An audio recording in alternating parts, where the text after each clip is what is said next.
Welcome into the Chicago's College Tailgate Offseason Preview Podcast. Tyler Rocky along with Shea Norling. We're going to be breaking everything down with you. We've got 6 weeks to go until we hit week 0. Fridays. So you know what we're getting into, Shea. We've got 5 of the Power 5 conferences that we're going to preview. And then on top of that, we're also going to get just a comprehensive preview, kind of like the circle of college football playoff teams. So looking forward to doing all this. So let's start today with the epicenter of the college football universe, and that is the Big Ten right now, with everything going on at Northwestern, some high hopes out in Ann Arbor.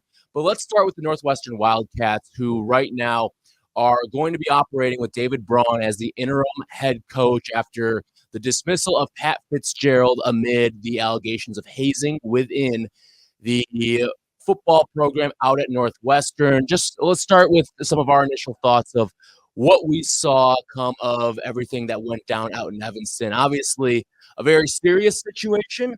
Pat Fitzgerald, he had been there a long time, and you look at what he had done for the program, kind of, I don't want to say put it back on the map because, A, I don't think it was ever there. 14-31 the last 4 years can't be on the map. Yeah, B, I don't think they're technically on the map, but he at least made them a relevant team within Big Ten circles, At right? times. Like, brought them to the Big Ten championship game. When you do that over the tenure that you have and you're an alum of the program, he at least had some notoriety within the league. And I think one of the big things with Pat was that he had the pulse of the region, had the pulse of Illinois high school football, and was able to get recruits that Good way. relationships. Great relationships within the entire confines. But when you saw this go down, it was honestly a shock based on everything that we knew about Pat Fitzgerald at the time. Real shock to see everything go down in Evanston. I mean, it was surprising when it all comes out, though, like almost immediately. I think I texted you, and I'm like, he's done. They're not going to have a coach. Like the instant the news dropped. So then you have this team that was kind of hopeful, did some work this offseason to get a little better from where they were a year ago at 1-11, and suddenly they are rudderless. And instead of conversations about what does this football team look like going into 2023, we got to have conversations about whether or not this is a destination job. What caliber of coach are they going to get next? I've heard bandied about like Dave Clawson on a Wake. Yeah. What level is this job actually at? It's the worst job in the Big Ten. And I think you could make an argument it might be the most difficult Power 5 job that there is. I was going to say, I don't think it's a bottom 5 power job, but I think in terms of difficulty, it is one of the 5 hardest jobs. And it's Northwestern, Colorado, at that level of program where it is a monumental uphill battle to get a program going at Northwestern. You're locked out of Wisconsin. You're locked out of Minnesota. You're not getting into Ohio. A lot of the southern You're part out of the Iowa. State, yeah, you have trouble in your own state, the southern part of it. Chicago's not a college football prospect hotbed. Nor is Indiana. Yeah, when you talk about the recruiting aspect, that's brutally difficult. The East Coast seems to have better luck in Michigan, too, than I think some of the Midwest schools do. And you have a hard time. You have a school that doesn't want to embrace NIL, despite the fact there's mountains of money involved in this university. Well, but the thing about NIL at Northwestern, too, is you're the fact that 7th team in the city. Are you even that? Like, you look at what NIL is in the city, like, you drive up and down the expressway here, you're not seeing a Northwestern billboard aside from Northwestern promoting their own. The other thing, too, with college football now, it's a transfer sport. Every year, 1,000 kids hit the portal the day that it opened. Last season, every year, teams are rebuilding through the portal. You look at Miami, look at what Michigan's been able to do a few seasons. The best teams, Michigan State even, the best teams have gone through the portal, hit it hard, and brought players in.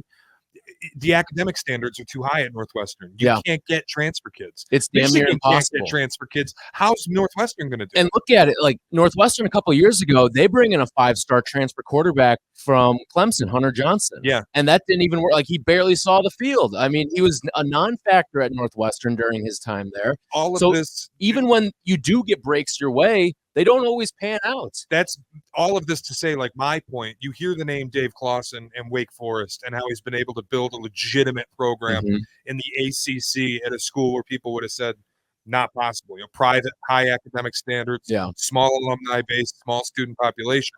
He built a program. And I just think at this point, is Northwestern a better job than Wake? If you're Dayton Plus and Wake's like, we'll match whatever Northwestern gives you, I'm staying in the ACC, man. I feel like you've got the playoffs expanding. You have an automatic bid if you win your conference. It's going to be easier to win the ACC at Wake than to win the Big Ten at Northwestern. I look at it, too, as like, I mean, how important is the Big Ten in terms of making if you were a coach who had a couple of options, like Clawson could at some point, how important is the Big Ten? Because you look at the way that conference realignment is going, I mean, you could be looking at one day where we could be seeing two conferences that kind of rule the world. It would be the SEC and it would be the Big Ten. And who knows where a team like Wake Forest ends up in the shuffle of all things. Because obviously, if it is going to end up being a two-conference world that we live in, there's going to be bits and pieces that come from the ACC, Big 12, Pac-12 that come and join these mega conferences. But how important is being in the Big Ten over the next 5 years? That's the interesting point, because Wake Forest feels like a school, if they go 20-team leagues and it's the Big Ten and SEC mega conferences and they're the AFC and NFC of college football, Wake Forest feels like a school that gets left out. And Northwestern being in the Big Ten feels like a school that comes in. Who knows? With the way that this is going, it's all going to be about which schools offer the biggest profit margins. I don't know if Northwestern's a part of that group, but I can't imagine the university getting kicked out of the Big Ten. This all becomes so interesting. Is it 20-team conferences? Is it 24-team conferences? What does that ultimately look like? That's 5 years down the road, but it's a good point, because maybe that does make Northwestern a better gig optically than someplace like Wake. All right, now I don't want to go after like candidates here for Northwestern, because we're an off season away from that really vamping up. Yeah, they're going to go with the interim deal. It's too late to hire a coach. Right, but like, what caliber of coach are we looking at here for Northwestern heading into next season? Like, or not next, in 2024. What caliber of coach? Is it going to be established guy who's led a Power 5 program, who views this as a level up? Is it going to be the up-and-coming hot name from the Group of 5 trail? Or is it just going to be some sort of retread? And then I think the bonus question that you have to ask is it going to be an alum of the program? Well, it feels like that's the way they want to do it, or at least a hometown guy. I don't know what level of candidate you get. Maybe you get a coordinator out of a Power 5 job. I don't think anybody who has a Power 5 gig and has done well enough. Maybe you get somebody who failed someplace, but is that what you want if you're a Northwestern, or would you rather get somebody like, name escapes me, the guy coaching at Tulane, who's made a program out of a I think it's school, like Fritz or something like that, where it would have been a harder gig. You've done it in the Group of 5. Somebody like that might be more interesting, but you're not going to get like maybe a coordinator, but even Venables. Like, you think about a guy leaving Clemson to go get a head coaching gig, goes to Oklahoma. Those are the attractive gigs. If you're really that good of a coordinator, you're going someplace like that.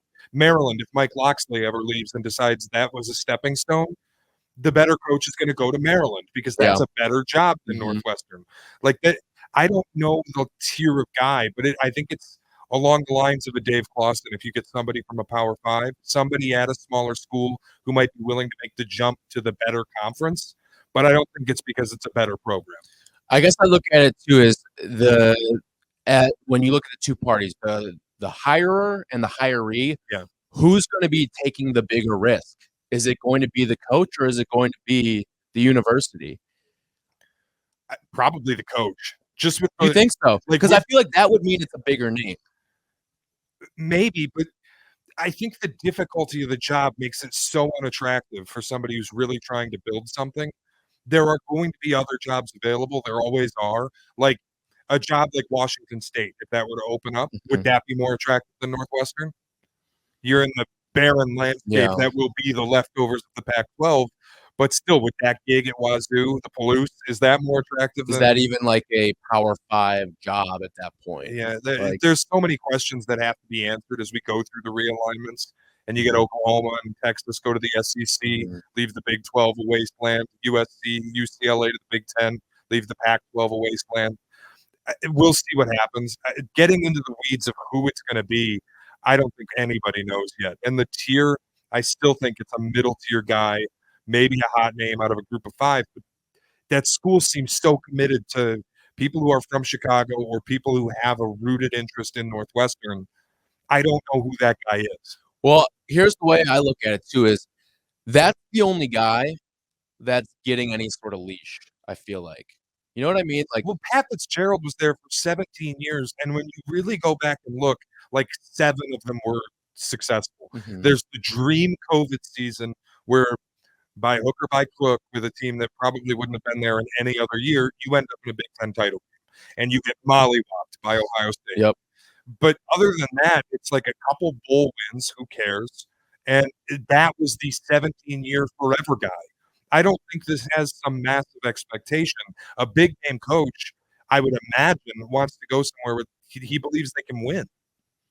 And I just don't know if Northwestern is that spot. I don't when know. You have to start with a blank slate in the region, trying to recruit, and then it's tough.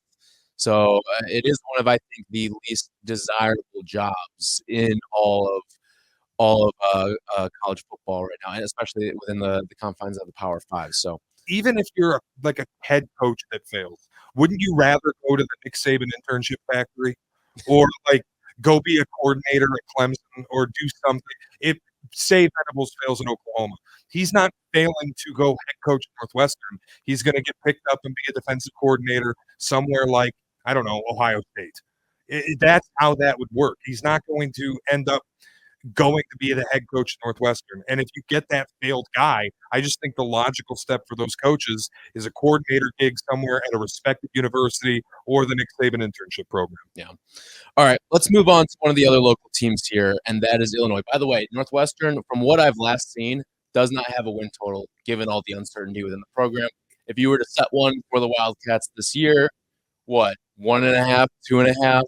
I don't even know what you do with it. I got to tell you, they were one of the unluckiest teams last year as far as turnovers. You'd figure that come back. Left side of their offensive line has NFL talent on it, which that's the pedigree at Northwestern. Yeah, if they do anything, the left side of the line typically are NFL level players. I thought that this team could have made a bowl, maybe win 6 games. They brought in a transfer quarterback. They did okay. And now I'm like, you're only returning 12 starters. We'll see who leaves after the Fitz scandal. And what do you do? Like, could this be an 0-12 team in the Big Ten, 1-11? The Big Ten West got better. This isn't an easy path for them. So I don't know. I don't even know what you do. I can't even begin to place a win total on. Yeah. All right. Illinois, this team coming off an 8-win season. It's their best finish since 2007. They were one of the elite defenses in college football last year. Now, here's the thing about having an elite defense at Illinois. A lot of those guys end up leaving and end up going pro. But you lose a couple of key pieces from last year. You lose Devin Witherspoon, who ends up going to Seattle, very high in the NFL draft. You also lose, I don't want to say a Heisman caliber guy, but one of the best running backs in all of college football, and Chase Brown. He gets drafted by the Bengals in this year's NFL draft. So you lose 2 game breakers on both sides of the football, one a corner, the other a running back, and you kind of have to start over in that regard there. But Illinois, a fantastic season. Brett Bielema has proven that he knows how to win in the Big Ten once again. And maybe this year there's a little bit of a hiccup and maybe even a slight step back for Illinois. But I think long term for this Fighting Illini program, I'm pretty bullish on it. This is a team that could have won the West last year, ended up losing 5 games. They got that close loss at Michigan, where Michigan got the field goal late. Everything kind of got derailed at the end of the year, but they could have been contenders. And honestly, I think they will be again in that division. Bring in 2 transfer quarterbacks. Luke Altman there from Ole Miss had a nice season there. John Paddock from Ball State. Bielema will tell you he thinks it's the best quarterback room that they've had yet. I do. The defense, biggest question. They're not going to be number 1 in college football again. They allowed less than 13 points a game last season. It was the best in the country. They're not going to be that again. But quietly, 10 all Big Ten players come back. You look at the way that Bielema has done quarterbacks so far too. Last year a transfer, this year going to be a transfer. He understands what this is. Like he's getting into the portal and bringing in dudes. But not just that, having success. It's one thing to be able to recruit transfers. Yeah. It's another thing to be able to have success with transfers. And last year DeVito was all right. He didn't lose them football games last year. But that's going to be the thing moving forward, I think, with Illinois and with Bielema is how is he able to continue to coach these guys up at the quarterback position and make sure that not just that, but also kind of keeping your staff intact as well to the best of your ability for teams like 8-win team. You're not going to see a lot of guys leave. But, okay, let's say this Illini team in the next 2-3 years ends up being a 10-11-win team. Maybe not 11, but they become like a 9-10-win team. And you do start to see some coordinators picked off here and there to go get some group of 5 sort of head coaching gigs. Sure. Like, that's, to me, going to be the most intriguing thing with Illinois and how they continue to adapt within the portal, because we kind of talked about it with Northwestern. I think a lot of those same challenges persist in Illinois, aside from the academic standards. The academic standards at Northwestern are out of this world difficult to try to recruit up against. At Illinois, you don't have that same issue. Not to say Illinois is not a great school. It obviously is a great academic school. It's just not at the standard of what a Northwestern is. Public school, huge student pop. I think it is a lot easier to take care of things. And Bielema proved last year he can put a roster together that can win games. I think that gets some boosters behind you. It gets the athletic department behind you. It justifies the hire. For sure. And that's one of the biggest things. If he views this as a destination, look, this is a team that's going to be good again. Tariq Barnes, senior leader in the linebacking group. I love their linebackers. They kept an All-American on the defensive line in Jerzon Newton. This could be a really good team again. I don't know if they're the best in the West, but what's the win total on Illinois? 6.5. I'd go way over. This is like, I don't even understand how that number comes up. All 5 of their losses last season by 29 combined points. Flip a few of those into wins. The offense gets a little better with Luke Altmaier, who probably wins the job, the Ole Miss transfer. You probably win 1 or 2 of those. The schedule gets a little bit of relief. You don't have to go to Ann Arbor. I don't see why this can't be an 8-9-win team. Yeah. I mean, there is – They brought back 10 all-conference players. Which is, yes, that's great. There is still some significant turnover in some spots where you were dominant, right? Like running the football was their bread and butter last year offensively. If you can't get the running game going and you don't expect them to hold teams to 13 points per game, like a little defensive regression, that's sometimes how we see some of these teams that pop and get 8 or 9 wins fall back to 7 or 6 wins, or even sometimes under 6 as well. It's because of defensive regression. You rarely see teams, I feel like college football, especially in the Big Ten, that get to 8 wins without a dominant level, like a top 20 defense. Yeah. Okay, and maybe they can be that again. I love their linebackers. You lose some at corner. Obviously, Devin Witherspoon was an island. I don't know that you have that again. You brought up the running game. You don't necessarily need an island. No, you just Big Ten. If Bielema can scheme it up, so and they avoid going to Ann Arbor. You play a softer schedule in the West.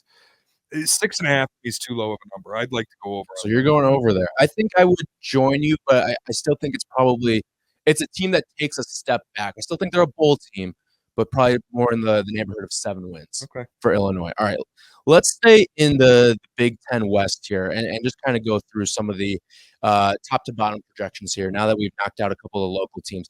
Let's start with Wisconsin. Obviously, the big news. My darling. You are giddy about the Badgers for this upcoming season, and it all sort of centers around who the new man on the sideline is, and that is Luke Fickell, a guy who took a group of 5 team to the college football playoff with Cincinnati.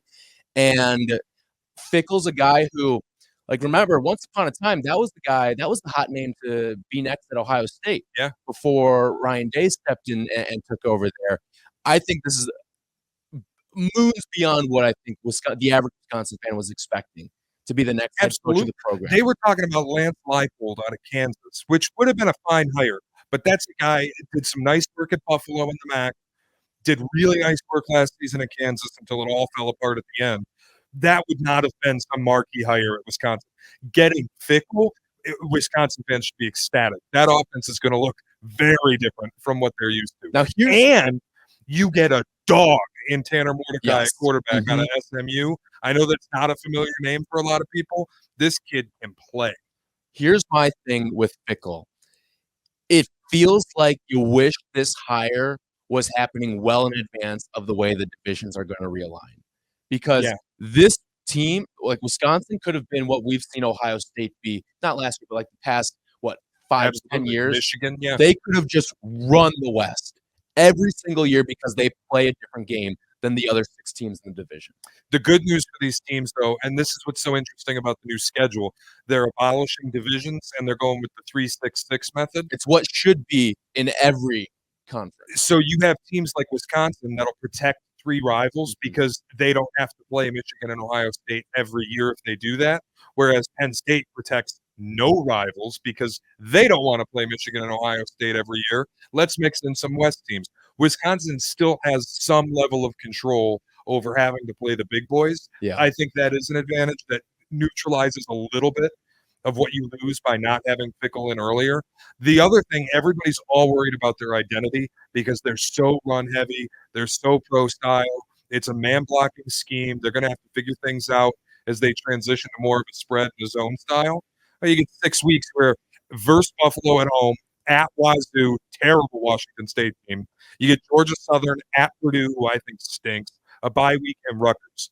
You don't get tested till week 7. Plenty of time for you guys to learn the new scheme. Yeah, that's the one thing with college football and why I'm always for we should never see a fully conference schedule is because I like some of those early game non-cons as sort of preseason games. Yeah. They don't mean anything in terms of the grand scheme of whether or not you can win your conference, but they do give you a little bit of a build towards those conference games.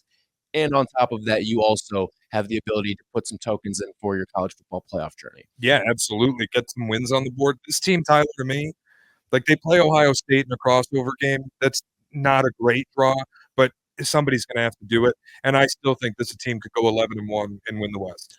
I look at Wisconsin and what they have now with Luke Fickell.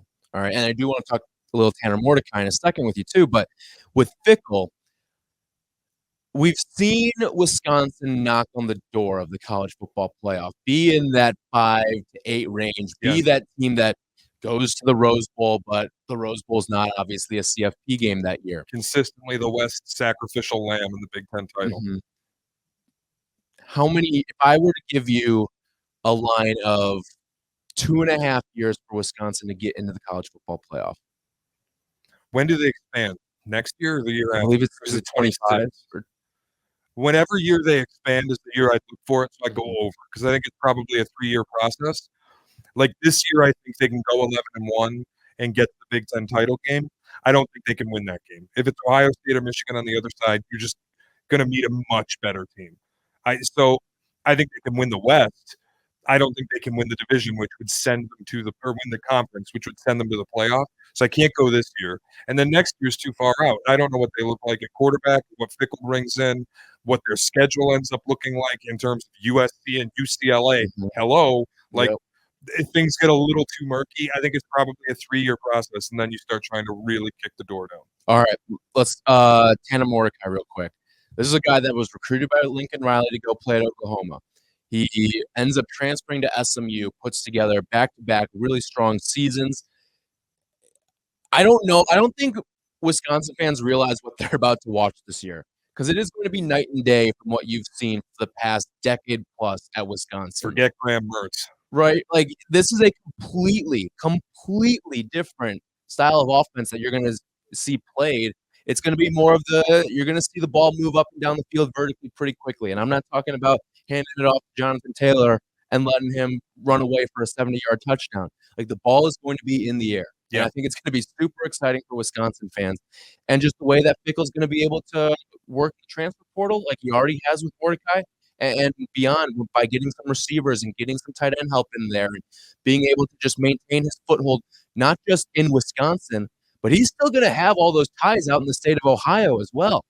Yeah, think about back-to-back 3,500-yard seasons for Mordecai, 39 touchdowns at 21, 33 last year, doesn't throw a lot of picks, controls the ball well, not a great runner, but a really effective passer. And I just think, look, you're getting a guy who's played 5 years in his 6th year of eligibility. Thank you, COVID. Yeah.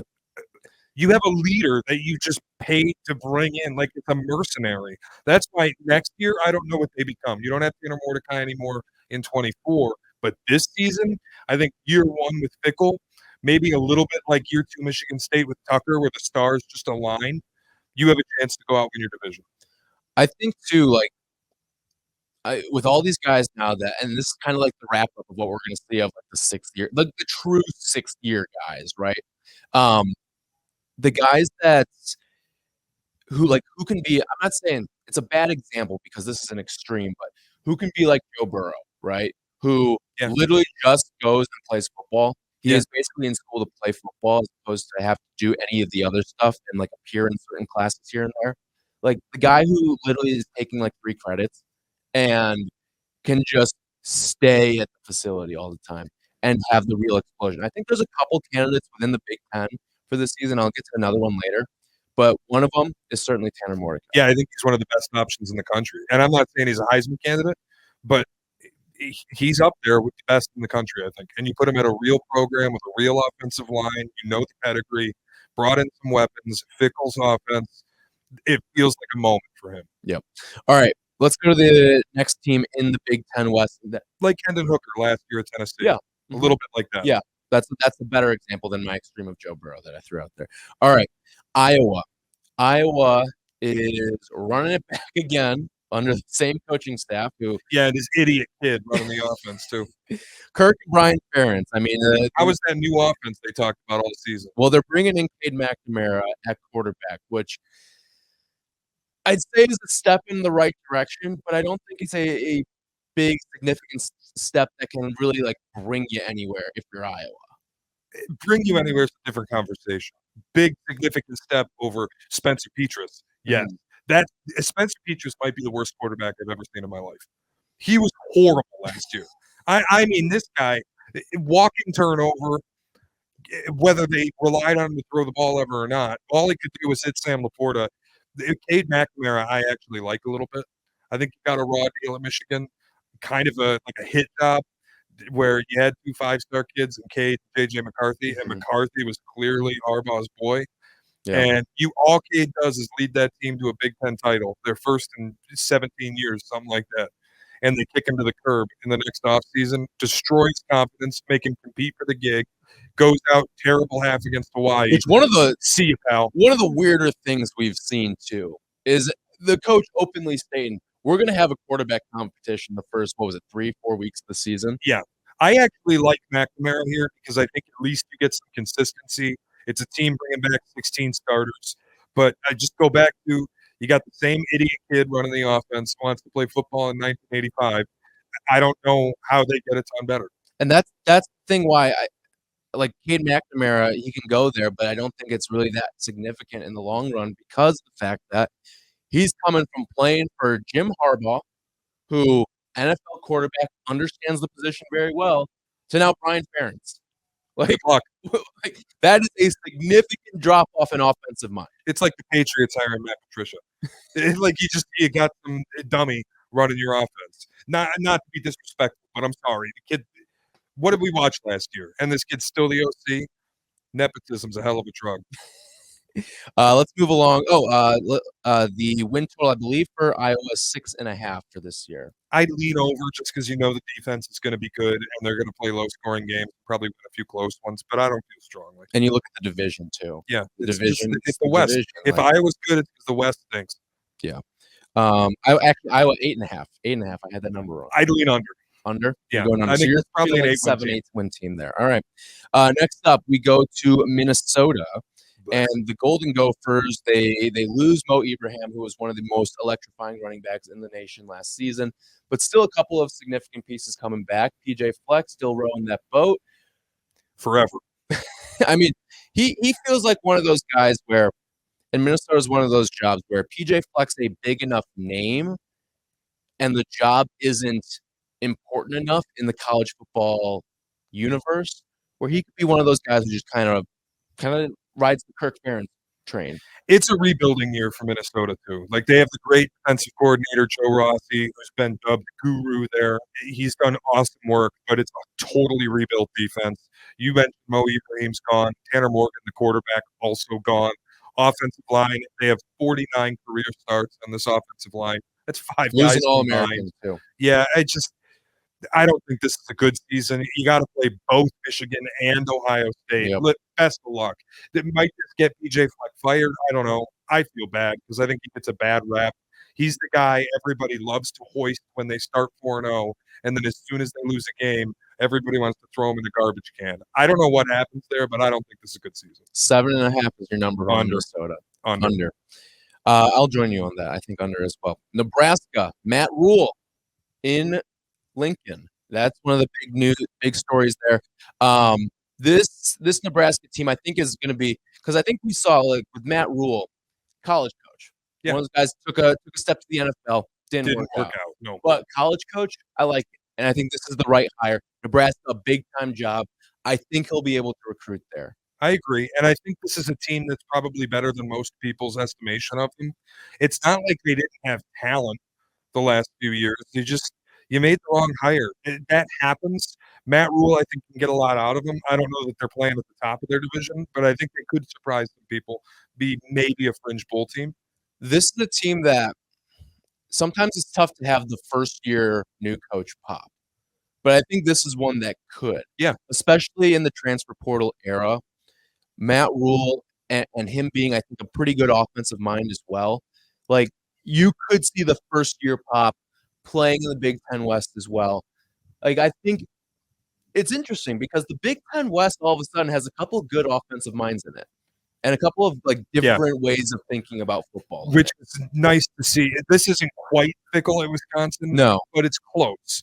It's a really, I think, savvy hire. But here's the thing: change the identity of the program a little bit. If Rule had stayed at Baylor or maybe taken another college football job, maybe we are talking about it as this is bigger than Fickle at Wisconsin. That's interesting. Like, instead of going to Carolina and where being he's now flushed out, the football, like the overarching football universe, looks at Matt Rule as a failure right now because of what happened in Carolina. But maybe if he had stayed in the college game and stuck around at Baylor, and who knows, maybe goes to like a Texas A&M and has success there. Obviously, he's not taking the Nebraska job then, but we may be looking at Matt Rule as a completely different coach at this point. And maybe we are thinking about him as someone who's more significant of a hire than Fickle is. I think Fickle has a better chance to pop this year. I think Nebraska going forward, like next year, I'd be more confident in Nebraska than I am in Wisconsin next year, if that makes sense. Yeah. I would agree with you there. I think that the long term, like if you were to project it out 5 years, I'm probably leaning Rule, but if we're just talking about 2023, I'd take Luke Fickle in that one. You have already kind of given your one-word thought on Purdue this year. They blow. Ryan Walters is your new coach out in West Lafayette right now, but you actually had a solid like receiver quarterback combo last year with Aiden O'Connell and Charlie Jones, but Aiden O'Connell, he kind of gave you the vibes of like the Phillip Rivers, right? Like 60 minutes was coming on soon, and he was just going to pad those stats all the way down and ultimately lose some of those games. They were a super undisciplined group, and like I remember, and I'll remember this game fondly last year because it came against Syracuse up at Syracuse, New York. Like that was one of the most undisciplined finishes to a football game I've ever seen. That game, and they deserved every bit of that loss. Yeah, I think they won a lot of close games last year. They probably won some games they shouldn't have won, to be honest with you. Jeff Brom leaving, I don't think much of Jeff Brom, so maybe you get an upgrade because I really like Ryan Walters and what he did as the defensive coordinator at Illinois. Graham Harrell, you bring in an offensive coordinator, but you lose the quarterback, Aiden O'Connell. You add Hudson Card, the transfer out of Texas, who we saw in flashes last year with Quinn Ewers getting hurt. I don't think a lot of Hudson Card. I think it's a downgrade from Aiden O'Connell. Was one of the most underrated passers in the country, to be honest with you. Yeah. They only bring back 11 starters. The schedule is impossibly hard, like easily the hardest outside of Rutgers in the entire conference. How does this team get to 8 wins? It's not a shot at them when I tell you they blow. It's just they blow. They had a mass exodus after they made the Big Ten title where they got their ass kicked. I don't think anything super highly of this team. 5.5 is the number. Yeah, I think that's fair. Like, think about that. A team that made the Big Ten title, won 8 games, and you're talking about a 5.5 win total. I think they could go under that. It's just this is a brutally difficult year for a first-year head coach. Yeah, I think the coaching turnover, along with the departure of a quarterback, the departure of an NFL caliber receiver and Charlie Jones, like, kind of feels 5-7 to me. Yeah, I agree. And they could be playing for the win total in that final game of the season. Think about this schedule. Your first conference game, you're home, but it's Wisconsin. You've got to go to Iowa 2 weeks later. You've got Ohio State. You've got at Michigan, at Nebraska. Like, it's just they have the hardest schedule in the Big Ten West, and they lost almost their entire team. Like, I can't do it. I can't see you getting 8 wins again. I think it's 4 or 5 win team. All right, let's go to the East Division now. All right. No Indiana love? Oh, did I skip Indiana? I did skip Indiana. All right. They're not good anyway. Indiana, Tom Allen's going to die there. You talk about a guy who, listen, if there was more pressure on the Indiana job, talk about a guy who got flipped on quick, right? You talked about 9-win Indiana, right? Yeah. And then all of a sudden, boom, life comes at you fast, Tom. It's going to be bad again this year. They have no experience. 3.5's the number there. Yeah, I mean, I don't know what to do with them. They made upgrades at almost every position group, but they just have no experience. Like, they got a transfer quarterback from Tennessee who hasn't had a start. Nothing worse than fighting with Hoosier fans about their football team, too. Yeah, well, like those people when you hate Indiana fans in a unique way. Like you didn't go to Purdue. You don't like Indiana fans. Like they're an interesting breed. Like I look at the way that they sort of talk about football and like the whole thing with their football team was, oh, Tom Allen, guys love playing for him. Where are the players? Where are the players now? All right. You should never be so devoid of talent that your win total is 3.5. They had to sell themselves out to get Connor Bazelak out of Missouri. And by the way, he sucked at Missouri. Like, I don't get it. Tom Allen's going to die coaching this team, and they're not going to be good. I do like the basketball program, but who doesn't? That's down the line here. All right, let's move on to the big boys now of the Big Ten, and we'll start with the reigning champion, Michigan Wolverines. And disappointing for them, I think, that losing in the college football playoff last year, they probably felt like a team that should have made the college football championship last year. But they are the favorites within the Big Ten once again. There's continuity at the quarterback position. There's continuity at the head coaching position. I think if you asked me 3 years ago if Jim Harbaugh would still be the head coach of this team, I would have said no chance in hell that he would still be running this program. Now this is a guy who likes to play Tinder with NFL teams to try to keep getting raises out there. Which is ridiculous. I mean, the way that he kind of keeps 2 feet in the door while also keeping 1 foot out the door is unbelievable. But that is Jim Harbaugh, and that is the Michigan program right now. Now they're focused on the season. And I think once they kind of focus in and key in on the season, this is a team that has college football playoff aspirations once again. But I ask you, is this the best team in the Big Ten still? Yeah. And I hate saying it, but as a Michigan State fan, I hate saying it. But yes, they are the best team in the Big Ten. They got the best offensive line, not in the conference, in the country. They got the best special teams, not in the conference, but in the country. You bring back 16 starters, basically your entire defensive and offensive line. Those are guys who just won a conference and went to the playoff. And how's this for a schedule? East Carolina, UNLV, Bowling Green, Rutgers, Nebraska, Minnesota, Indiana, Michigan State, Purdue. And then you get Penn State, Maryland, Ohio State. The gauntlet at the end, but up until then, you play nobody. The schedule's a joke. The biggest issue for me, Tyler, is J.J. McCarthy any good? Because, man, have we seen him suck a lot. A lot of missed deep throws, like outside of the game last year at Ohio State where Jim Knowles couldn't get his head out of his ass and stop running single-eyes zero blitzes, and you just have wide receivers running 20 yards free like you or I could have hit those throws.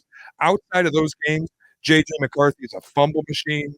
He misses the deep balls, throws picks. Like I don't love him at all. He's got to show a lot of maturity if this team's going to get over the hump and make a championship game. I think we're actually on different ends of the J.J. McCarthy spectrum here. I think you like him? I do. I think like I. What think have I've you seen from him to suggest that? Well, here's one thing. Right, he was a young quarterback the last 2 years, and he had to deal with a lot of crap. He had to deal with the quarterback competition, a competition that he won too. and brought this team in. Did he win it, or did Cade lose it? I think it's a combination of he's probably the reason Harbaugh still has a job, because I think Harbaugh may have hitched his wagon to, listen, if I'm not here, we're going to lose this top 10 recruit in J.J. McCarthy. And for a Michigan fan base that's really been starved for a quarterback for a long time, they probably saw this as the light at the end of the tunnel, and they said, all right, we may stick it out with Harbaugh here. And I think, like, his Heisman odds are 18-1 right now. He is, let's see, 1, 2, 3, 4, 5, 6, tied for 7th on the board. He's in the same class as Bo Nix, Drake May, Carson Beck, Sam Hartman, and Kyle McCord for the Heisman. And I think him being on a team that can get to the college football playoff, the favorite to win the conference, and I think that this is the year where he is going into camp as the starter. And I think this is where we really see J.J. McCarthy. We'll see. He's got to get more volume. I mean, he looks like a guy a lot of times they just don't trust to sling it. When he does sling it, often he's overthrowing receivers by a lot. Like, he's not missing super difficult throws either. He just misses guys. But I wonder how much of that it comes down to I had to split first-team reps for a long time. But he didn't. Only the first 3 weeks of the season last year, he had to do that. This was a problem deep into the year. There were multiple chances where they could have slammed the door on Illinois, and JJ just missed throws. And that was a problem with Cade too. But, like, I don't get – people talk about this guy like he's the best quarterback in the Big Ten, and he's got all – I think Tanner Mordecai is better. JJ goes out. He's got no volume to his game. He's not throwing, 40 passes. He's not throwing 35 passes. Only got 22 touchdowns last year. Didn't get to 3,000 yards. Didn't get to 2,800 yards. Maybe he'll show me this year, but I haven't seen enough from him. And the problems he has, listen, all the talent in the world is a rusher, but you put the ball on the ground too much. Can't do it. Like, I go back a few years, they lost the Michigan State game the year that Mel Tucker had the dream season, not because Cade played poorly at 400 yards.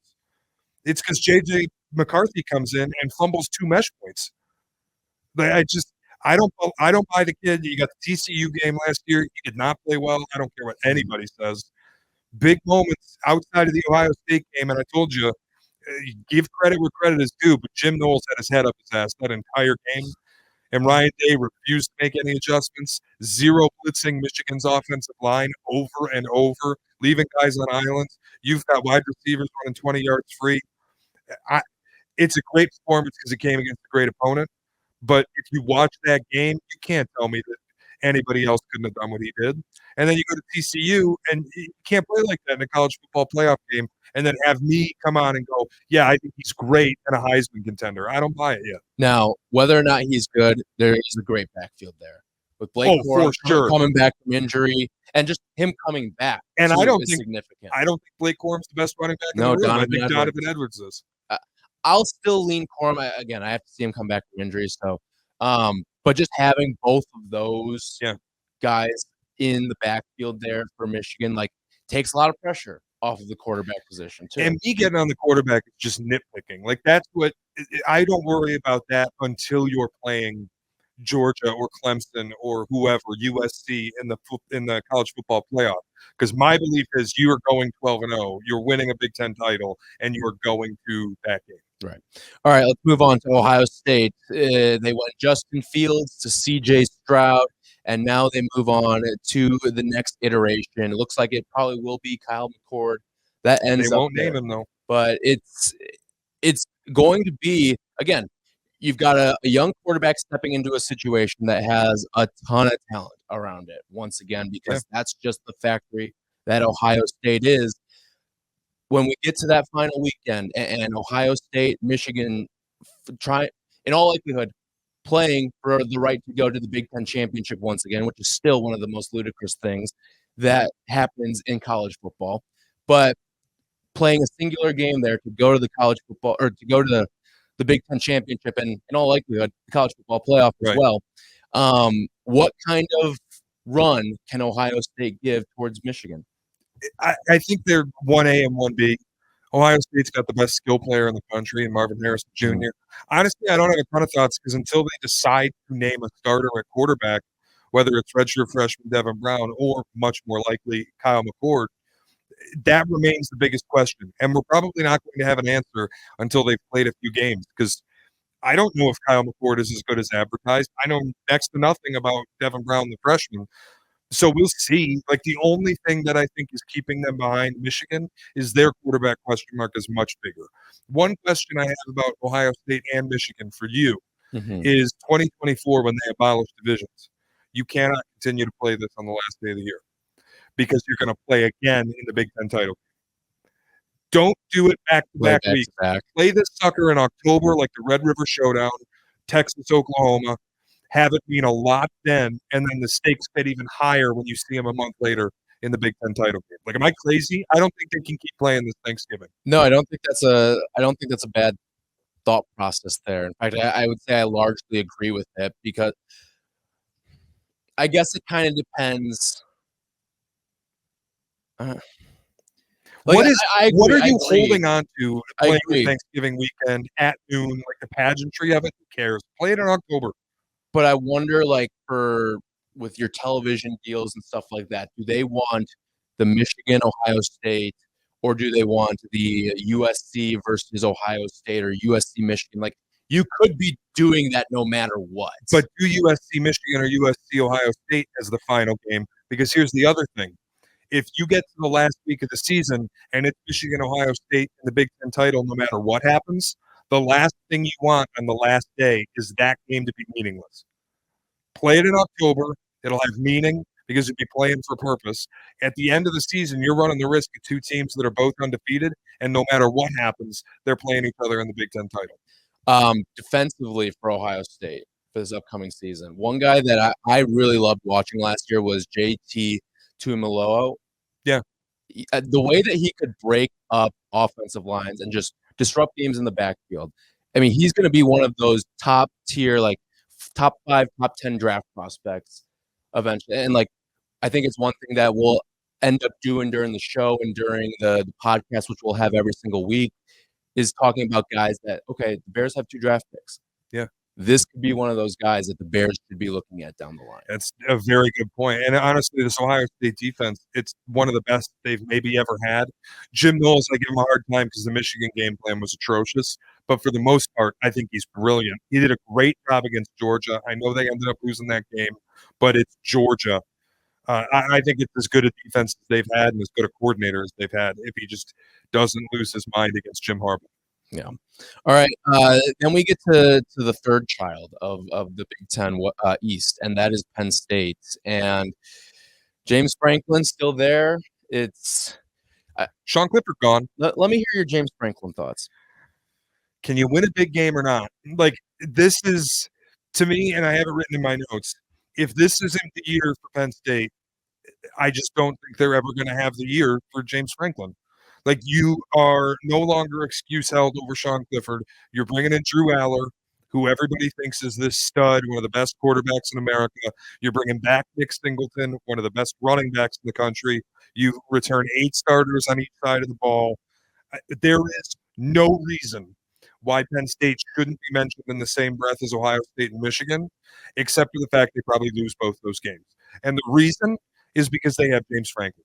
Like, how many times Penn State last year lucked into it a little bit, but had a lead against Michigan at halftime and ended up getting boat raced in the second half of that game. How many times have we seen that happen where they have chances to win and end up losing? Except the one year when they closed out Ohio State, their reward was winning the Big Ten and watching Ohio State go to the playoff anyway.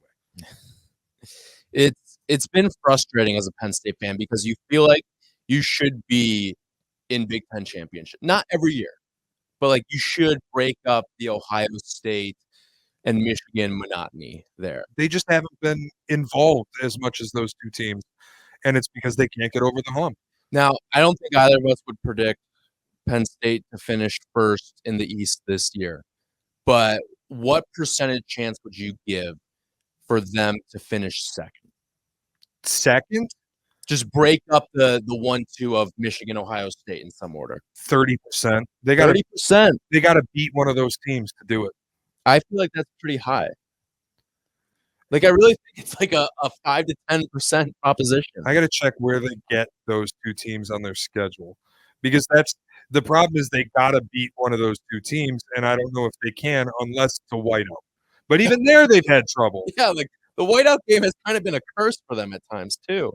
So 30% just because I'm thinking that's probably the odds to win one of those two games, and then we're going to get to October when they play at Ohio State, and they're going to be 21-point dogs. They get Michigan November 11th in Happy Valley. Right now it says 11 a.m. Unless the athletic department is genuinely stupid, they should turn that to a night game. The other part too is like you look at just what like I'm trying to think. Like, sure, they can have that big win against Michigan or Ohio State. There's still a prime candidate for a clunker against like Maryland, yeah, or Michigan State. Let's talk about Maryland actually, because that was next on my team that I was going to get to. This, and you brought them up with Penn State. They are a team that, if you look at their schedule, they're probably going to be favorites in 9 of their games. The only games I wouldn't think they'd be favored in: Ohio State, Michigan, and Penn State. If you can upset 1 or 2 of them, like this could be the year. You got Taulia Tagovailoa in his senior season. You've got a lot of talent on your offensive line. It's not super experienced, but it's year 5 for your head coach, Mike Locksley, who I think is building a program. Yes, I agree. And that's a great place to do it, too, that DMV area. Yeah. When you can tap into D.C., Maryland, Virginia, then you can stretch down a little bit down into the Carolinas and Georgia and Florida. Like, you can build a great program. And that is a prime spot to do it. And being the state school, because, like, Virginia has had their ups and downs. DC doesn't have a team. Like Maryland, I think, is a spot to do it. If you look at like some of Maryland's recruiting rankings, there are some really talented players that come through that program. They're bringing through a lot of good guys, and that's where I'm like, look, you're not beating all 3. If you beat all 3, I would be stunned. But if you can take one off Penn State and you can give Michigan a game or give Ohio State a game and you're close at the end, which has happened, Michigan, Maryland can be close. Yeah. Like if you can give them a game at the end and you got a shot to win it, if you could win one of those games, 2 of those games, then it's the we've arrived moment, and suddenly you leapfrog Penn State. Yeah. Here's everybody criticized the additions of Maryland and Rutgers to the Big Ten. Rutgers, yes, you can be pissed at that. Maybe basketball-wise has actually been a solid addition to the conference. Football-wise, it's been a disaster. Maryland, though, I think is actually one of the best additions we've seen a conference make outside of like the big addition, like the SEC adding Oklahoma and Texas and the Big Ten, adding USC, UCLA. I think Maryland coming to the Big Ten is sneaky one of the biggest gets for the conference because what they've brought on the basketball side, and then on top of that, what they can be from a football perspective, if you get the right guy in there, and it seems like you're a Locksley fan, I'm a Locksley fan. Yeah. That's the place to build a program. I think he's doing it. And in year 5, that's typically at a place like Maryland. Year 5, you start to see the returns. You have the senior quarterback. I think this is the year where I'm not calling them to upset 2 of them, but I do think they could knock off Penn State and have a little weird here moment. And a lot of people are going to have to eat crow, myself included, on Maryland coming to this conference and it being a joke for football because Mike Locksley is putting something together. You know, like Maryland kind of feels like one of those teams that has a real nice pop-up year, like a quarterback who's been there for a little bit now with Tagovailoa. And Tagovailoa, by the way, kind of like Tanner Mordecai, this was my other guy who I think just lock him in the gym, lock him in the facility. Like he could be one of those guys that really pops and has a great year. Not Heisman caliber, but maybe is in the running for like the best quarterback in the Big Ten when it's all said and done. But with this Maryland team, like, it feels like a team that could sneaky get 9 wins. I would expect 9 wins if I were a Maryland fan. Well, the number's 7.5. You're going to be favored in probably 9 of your games. Now, you build in, maybe you drop one of those, but 7.5, I'm comfy over. I'm with you. I think this is a 9 or 10 win team. 10's a little ambitious. You got to beat Penn State. You got to beat. Well, you got to beat one of the 3. So right? So I think there's no hiccups the rest of the way. I'm comfortable saying it's a 9-win team because they're going to play a lot of games that they should win, and I think they have a coach who's comfortable enough that they will win most of them. Yeah. All right, let's move on here. I think I'm very happy to hear that you're a Maryland guy. Football now, yeah, I'm in. You're in. I like what Loxley's doing there. Welcome. All right, next up is Michigan State, and I'm just going to hand you the mic and say, Shea Norling, your thoughts. First of all, can we just knock Rutgers out because they stink.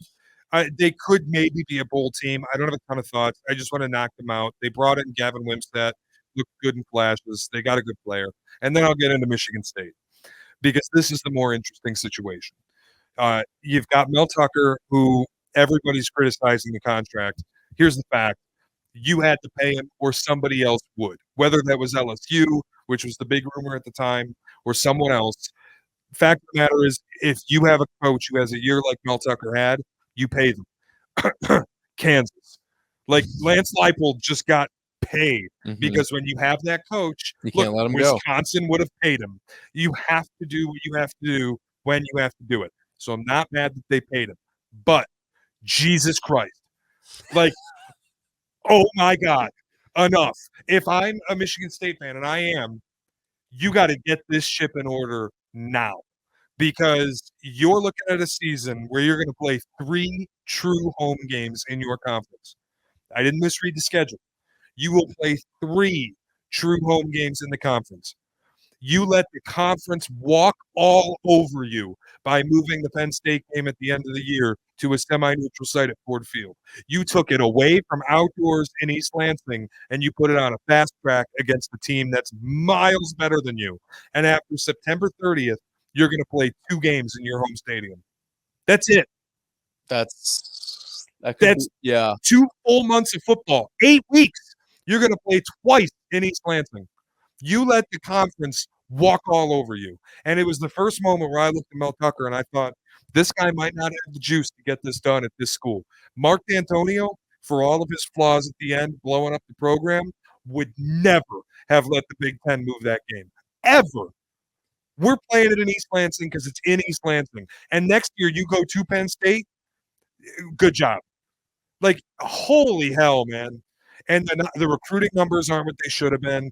You're hitting the portal hard, and you got all the NIL stuff. That's fun. But 5-7 last year, probably looking at 5-7 again this year. I can't do it. Make a bowl, for the love of God. You can't. Michigan State football made the college football playoff. When you do that, you're not allowed to miss bowl games anymore. Can't go 3-9 like D'Antonio did, and then he got his ass out. You can't. The COVID year, Mel Tucker's first season, whatever, I'll let it slide. You can't come back, go 11-2, and then do what you did last year where you're totally dead. And then, by the way, your quarterback and wide receiver at the very last minute both leave.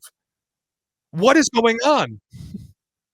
You have 2 idiot coordinators couldn't figure their way out of a paper bag. You didn't fire either of them. I got to watch Scotty Hazelton draw up 2nd and 12 run plays again. Run the ball down 21 at Washington. Thanks, pal. Michael Penix is dancing on your grave. And then you don't get fired. And the idiot defensive coordinator, I can't even think of his name right now. I can't do it anymore with this team. They're terrible. Tyler, they're terrible. What's the win total? 5.5. It's the right number. I don't know if I can play either side of it. Could they luck in? Here's the other thing. And I hate that I'm saying it, but it's true. Would it surprise you if they won 9 games? Yes. I don't think it would. Like, is there a world where I can see Michigan State have sort of the surprise season like 2 years ago? They have better performances than we would have thought. Tucker looks okay, and you win 8 or 9 games. I could see it. Could I also see the wheels come off and you win 3? Yeah. I don't think I could see either polar extreme happening. I can't do 5-7 again. There's no bigger torture than 5-7 or 6-6 and hitting one of the laughing stock bowl games. 6-6, and I got to go to the Red Box Bowl. I mean, I won't even watch. Yeah. What is it? The San Diego County Credit Union Holiday Bowl? If you're playing your bowl game in a baseball stadium, I've got no time for you. The Motor City Bowl, what is it called in Detroit now? We'll go to that one and play Central Michigan. Yeah. Yippee. Pinstripe Bowl, no thank you. Yeah, play Syracuse. That'd be fun. Would we go? Boy, I think we'd have to. I think we'd have to. We'd do a show from Yankee. I did see it's no longer the new era Pinstripe Bowl. It is now, I think it's Bad Boy Mowers. We'll have to run through all the sponsors for the bowls because they're always changing. Like what the Gator Bowl was like the tax slayer Gator Bowl for a while. I don't know what it is anymore. Yeah. Can't keep up anymore. Anyway, F them. My school blows. Will Isaiah Thomas be the defensive coordinator by the end of the year? I mean, Ishbia pulls the strings at that university. Does he? Because he's spending all his time paying the Phoenix Suns salary cap. You're going to pay $500 million to have 4 dead people, get geriatrics in the starting lineup. I thought that was going to recruiting an NIL at my school. Turns out he wants to buy an NBA team. And every move that he's made with the Suns has been atrocious. When he first injected the money and he's like, we're paying Mel Tucker, we're going to dive into the recruiting, we're going to dive into the NIL, I was all about it. I'm like, hell yes, we are building Oregon East. This is going to be a program that comes up from nothing because of Phil Knight money, an injection of Nike dollars that builds a program from nothing. That's what we have now. Ishbia is doing it. Then he buys an NBA team and makes 4 of the dumbest moves I've ever seen. And I'm like, can I have any faith in this guy to do the right thing? Why are my coordinators still here now? Scotty Hazelton should have been shot out of a cannon in week 3. What are we doing? Like, I don't have any faith that things get done right. Nothing's ever been done right at this school. I feel like it's 2005 again. Wow. Not happy. No, it's very frustrating. All right, now I know how to pull some strings on this show now. Matt Ishbia. I didn't think that was going to be one for me, but I'm telling you, and I thought for sure, Oregon East, we're doing it the right way, and now I think he might be dumb. Not, I shouldn't say dumb, but you know what I mean. Billionaires aren't dumb. You don't stumble into $1 billion like that. Have you seen what Elon's doing with Twitter? I'm just saying, I shouldn't say dumb, but sports angles, like sports mind, business acumen can be what it is. Mm-hmm. His sports mind, I think, might be dumb. Yeah. Firing Monty Williams? He fired Monty Williams before either of these coordinators. That's not a smart dude. That's fantastic. That is fantastic. All right. Well, we're going to continue our previews for the rest of the summer. Next week, let's dive into the SEC next week. All right. That's the most fun conference to talk about. So we will do that next week on the show. We'll have these every single week for you here on the Chicago's College Tailgate football tab here on the ESPN Chicago app or wherever you get your podcast. Thanks so much for listening. We'll talk some SEC football with you next week.